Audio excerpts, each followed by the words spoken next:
ख्वाजा मेरे ख्वाजा। दोस्तों, आज हम आए हैं ख्वाजा मोइनुद्दीन चिश्ती रहमतुल्लाह अलैह की दरगाह शरीफ यानी कि अजमेर। इसे अजमेर शरीफ दरगाह के नाम से भी जाना जाता है। मुगल बादशाह हुमायूं ने इसे बनवाया था। तो चलिए सफर शुरू करते हैं। हम दिल्ली से ट्रेन पकड़कर अजमेर जंक्शन पहुंच गए। यहाँ मुसाफिरों की भीड़ तो होती है, लेकिन दिल में रूहानी सुकून भी।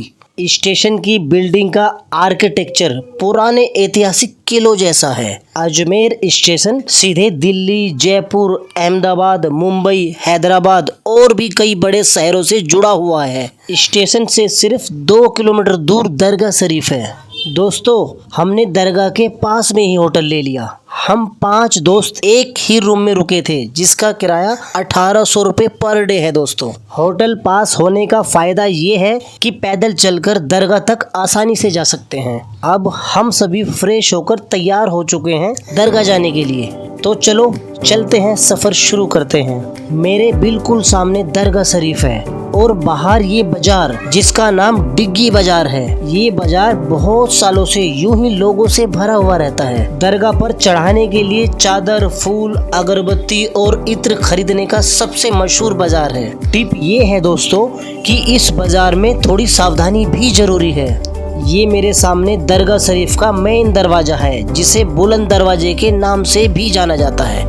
इस दरवाजे को मुगल बादशाह जहांगीर ने बनवाया था, जिसका मकसद ख्वाजा मोइनुद्दीन चिश्ती के दरबार की शान को और बुलंद दिखाना था। मेन गेट पे चेकिंग करवाकर दरगाह में दाखिल हो चुके हैं। अंदर कदम रखते ही रूहानियत का एक नया सफर शुरू हो जाता है। यहाँ का नज़ारा देखकर लगता है जैसे अलग दुनिया में आ गए हैं।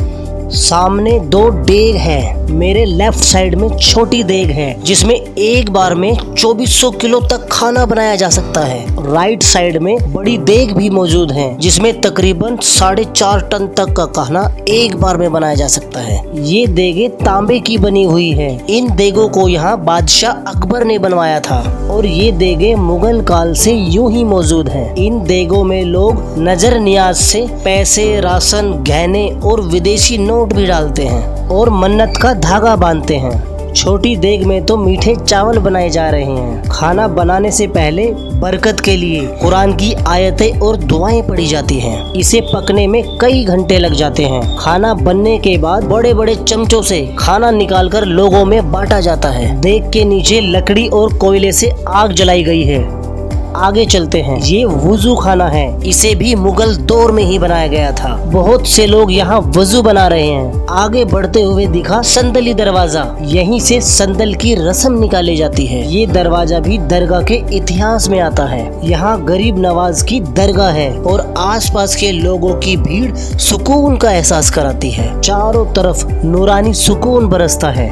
ये सामने है गरीब नवाज की दरगाह। भीड़ ज्यादा है और अंदर कैमरे ले जाना अलाउड नहीं है। इसके अंदर ख्वाजा मोइनुद्दीन चिश्ती की कब्र मौजूद है, जो संगे मरमर और सोने से बना है और अंदर चांदी की जालियां लगी हैं। दरगाह के अंदर अमीर, गरीब, हिंदू, मुस्लिम, हर धर्म और जाति के लोग एक साथ आते हैं, जो इंसानियत और मोहब्बत की निशानी है। मुगल बादशाह हुमायूं ने दरगाह को 800 साल पहले बनवाया था। हम मस्जिद में खड़े हैं। मस्जिद से दरगाह के गुम्बद का नजारा बहुत खूबसूरत है। दरगाह परिसर में कई ऐतिहासिक मस्जिद भी हैं, जैसे अकबर की बनवाई अकबरी मस्जिद और शाहजहां की बनवाई शाहजहानी मस्जिद, जो मुगल दौर की मिसाल है। सामने ऊपर तारागढ़ है। दरगाह के सामने ऊपर पहाड़ी पर हजरत मीरा सैयद हुसैन की मजार शरीफ है, जो ऊपर तारागढ़ में है। ख्वाजा गरीब नवाज के पास हर वक्त कव्वाल बैठकर कव्वाली गाते हैं। ज्यादातर कव्वाली उर्दू, हिंदी, फारसी और ब्रज भाषा में गाई जाती है। इसमें ख्वाजा गरीब नवाज की करामातें, मोहब्बत, इंसानियत और अल्लाह की याद दिलाई जाती है। लोग बड़े सुकून से सुनते हैं। लंगर की लाइन में खड़े लोग यकीन और सुकून के साथ अपनी बारी का इंतजार कर रहे हैं। लोगों का मजमा देखकर साफ झलकता है कि यहाँ की रौनक और अदब का अपना अलग रंग है। शाम होते ही दरगाह की रौनक में 4 चांद लग जाते हैं। और लगे भी क्यों ना, दरगाह जो मुगल दौर की बनी है।